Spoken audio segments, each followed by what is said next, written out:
बिस्मिल्लाहिर्रहमानिर्रहीम। अस्सलाम वालेकुम स्टूडेंट्स, क्या हाल हैं जी। अल्लाह से दुआ करता हूँ कि आप सब लोग खैरियत से होंगे। स्टूडेंट्स, आज का हमारा टॉपिक है MTH 501 असाइनमेंट नंबर 1।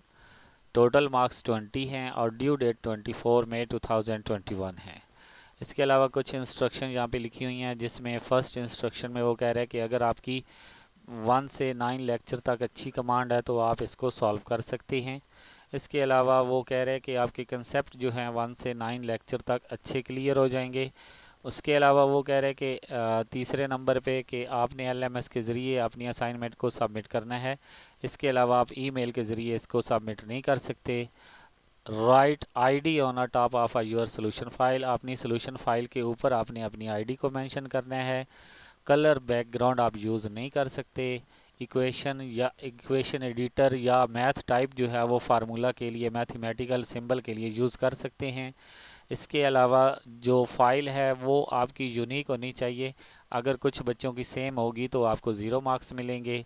और अपने सोल्यूशन को वो कह रहे हैं कि कोशिश करें कि अपना खुद सोल्यूशन तैयार करें और उसको आप अपने तक रखें, किसी को ना दें, ठीक है, ताकि आपका यूनिक सोल्यूशन रहे। ठीक है। तो इसके अलावा वो ये कह रहे हैं कि submit your assignment in a word format, आपने वर्ड फार्मेट में जो है वो असाइनमेंट सबमिट करनी है। इसके अलावा किसी और फार्मेट में नहीं कर सकते। तो क्वेश्चन की तरफ आते हैं। क्वेश्चन नंबर 1 है हमारे पास। वो कह रहा है कि check whether the given set of a vector is a linearly independent or not. ये दो पार्ट हमें दिए हुए हैं, हमने ये देखना है कि ये लीनियरली इंडिपेंडेंट हैं या नहीं हैं। ठीक है। तो क्वेश्चन नंबर 2 है वो हमें ये कह रहा है कि given the system of a linear equation, ये लीनियर इक्वेशन दी हुई हैं, for which value of a के system has unique solution no solution. यानी कि हमने के की वैल्यू बतानी है कि कहाँ पे वो यूनिक सोल्यूशन होगा और कहाँ पे उसका सोल्यूशन नहीं होगा। तो ये हमारी असाइनमेंट है, इसको हम सॉल्व करने की कोशिश करते हैं।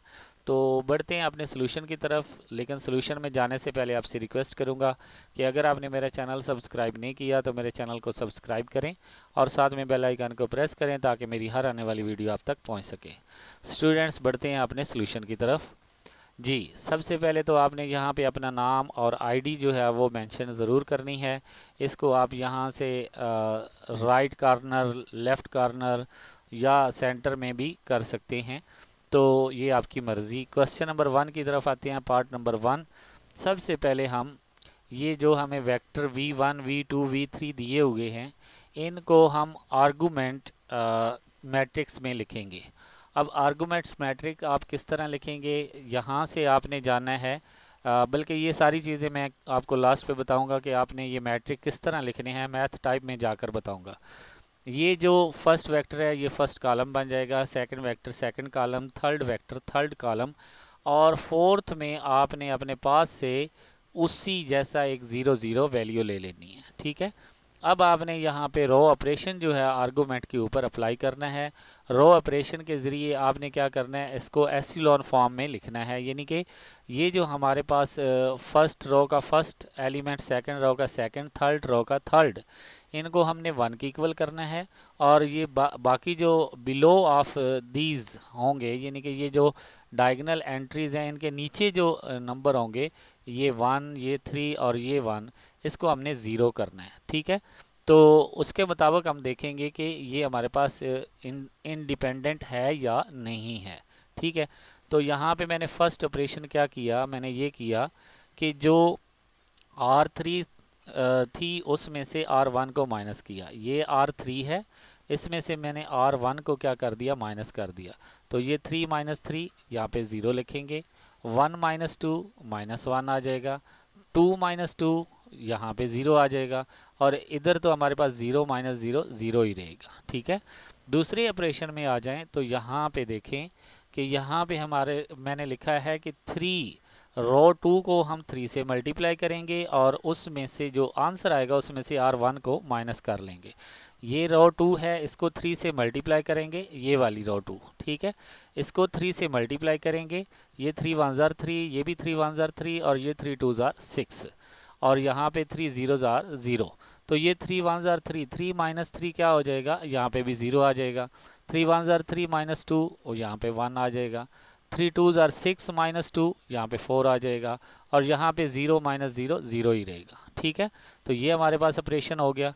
इसके बाद हमने यहाँ पे क्या किया, हमने जी R3 और R2 को प्लस किया था।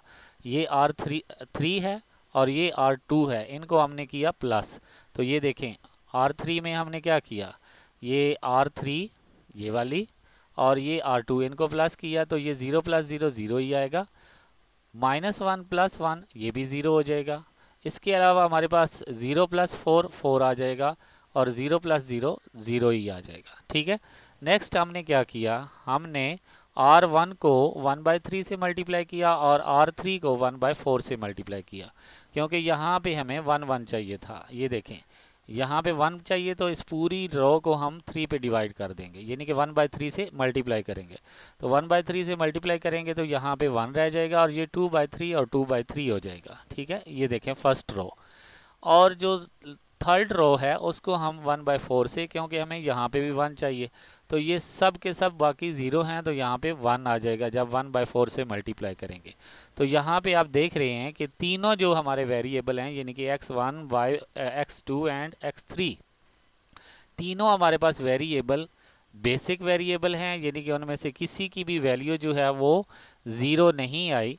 तो इसमें से नो फ्री वेरिएबल, इनमें कोई भी फ्री वेरिएबल नहीं है, तो इसलिए हम कह सकते हैं कि ये लीनियरली इंडिपेंडेंट हैं।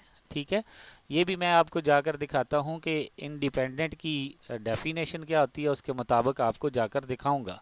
ठीक है, बल्कि अभी ले जाता हूँ आपको यहाँ पे हैंड आउट में लेक्चर नंबर आपका 8 है, उसमें ज़रा देखें लीनियरली इंडिपेंडेंट।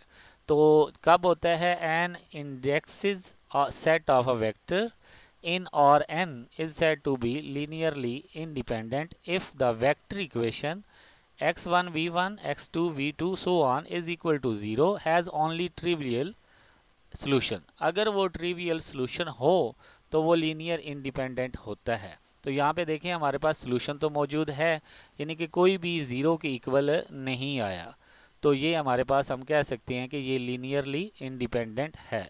अब दूसरे पार्ट को हम इसी तरह करेंगे। यहाँ पे मैंने ऑपरेशन लिखा है, सबसे पहले आर्गूमेंट में चेंज करेंगे, फिर हम रो ऑपरेशन करेंगे। रो ऑपरेशन में यहाँ पे मैंने लिखा है R3 + R1, तो ये R3 है और ये R1 है, क्योंकि ये इन दोनों को प्लस करेंगे तो ये 0 बन जाएगा।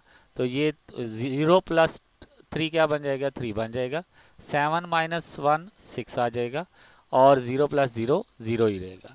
फिर मैंने क्या किया, R3 को 1/3 से क्या कर दिया, मल्टीप्लाई कर दिया। तो 1/3 से मल्टीप्लाई करेंगे तो ये 3 कट जाएगा, 1 आ जाएगा, यहाँ पे 2 आ जाएगा। ठीक है, अब मैंने क्या किया, R3 में से R2 को माइनस कर दिया। ये R3 है, इसमें से R2 को माइनस किया। 1 - 1 0, 2 - 2 0। तो यहाँ पे आप देख सकते हैं कि जो x1 x2 है वो तो बेसिक वेरिएबल हैं, लेकिन x3 जो है, ये वाली वैल्यू जो है, ये हमारे पास 0 नहीं आनी चाहिए थी। अगर ये 0 आ जाती तो 0 ना आती तो हम इसको कहते कि इंडिपेंडेंट है, लेकिन यहाँ पे 0 आने की वजह से हम कह सकते हैं कि ये लीनियरली इंडिपेंडेंट नहीं है, यानी कि x3 जो है वो फ्री है। ठीक है, फ्री वेरिएबल है। The given set of a vector is not a linearly independent. ठीक है, अब हम क्वेश्चन नंबर 2 की तरफ बढ़ते हैं। क्वेश्चन नंबर 2 में वो कह रहा है कि हमने k की वैल्यू पहले फाइंड करनी है।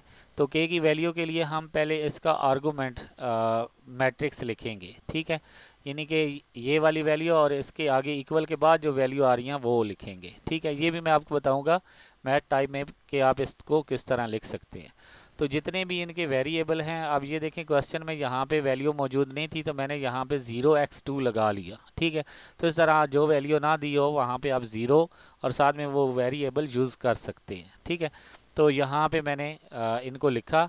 अब फर्स्ट ऑफ ऑल मैंने क्या किया, जो R1 है और R2 है, R1 को मैंने 1/5 पे मल्टीप्लाई किया। ठीक है, यानी कि 5 पे डिवाइड कर दिया, तो यहाँ पे भी 1 1 1 एंड 4 आ गया। ठीक है, और R2 को मैंने 2 पे डिवाइड कर दिया, तो ये भी 1 आ गया, ये 3 आ गया, और यहाँ पे भी 3 आ गया। ठीक है, अब नेक्स्ट ऑपरेशन मैंने क्या किया, R2 में से R1 को माइनस किया, तो ये R2 है, इसको इसमें से क्या किया, R1 को माइनस किया, तो ये 1 - 1 0 हो जाएगा, 0 - 1 -1 आ जाएगा, -3 - 1 -4 आ जाएगा, तो यहाँ पे 3 माइनस 4 माइनस 1 आ जाएगा। ठीक है, नेक्स्ट हमारे पास पहले हम R1 को 2 से मल्टीप्लाई करेंगे तो ये 2 2 2 एंड 8 हो जाएगा, और फिर हम R3 में से इसको माइनस कर लेंगे।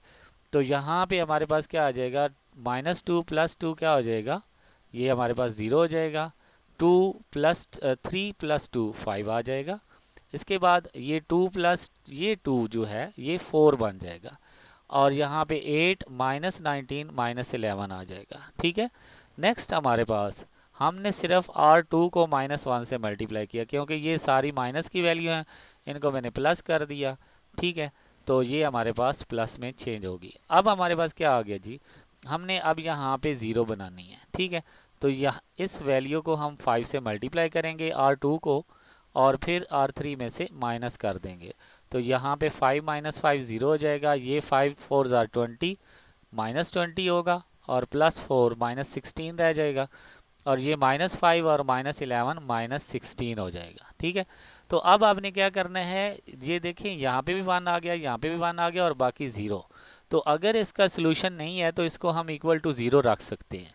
तो यहाँ पे मैंने इसको = 0 रखा, k की वैल्यू निकाली, तो मेरे पास k की वैल्यू क्या आ गई, +-4।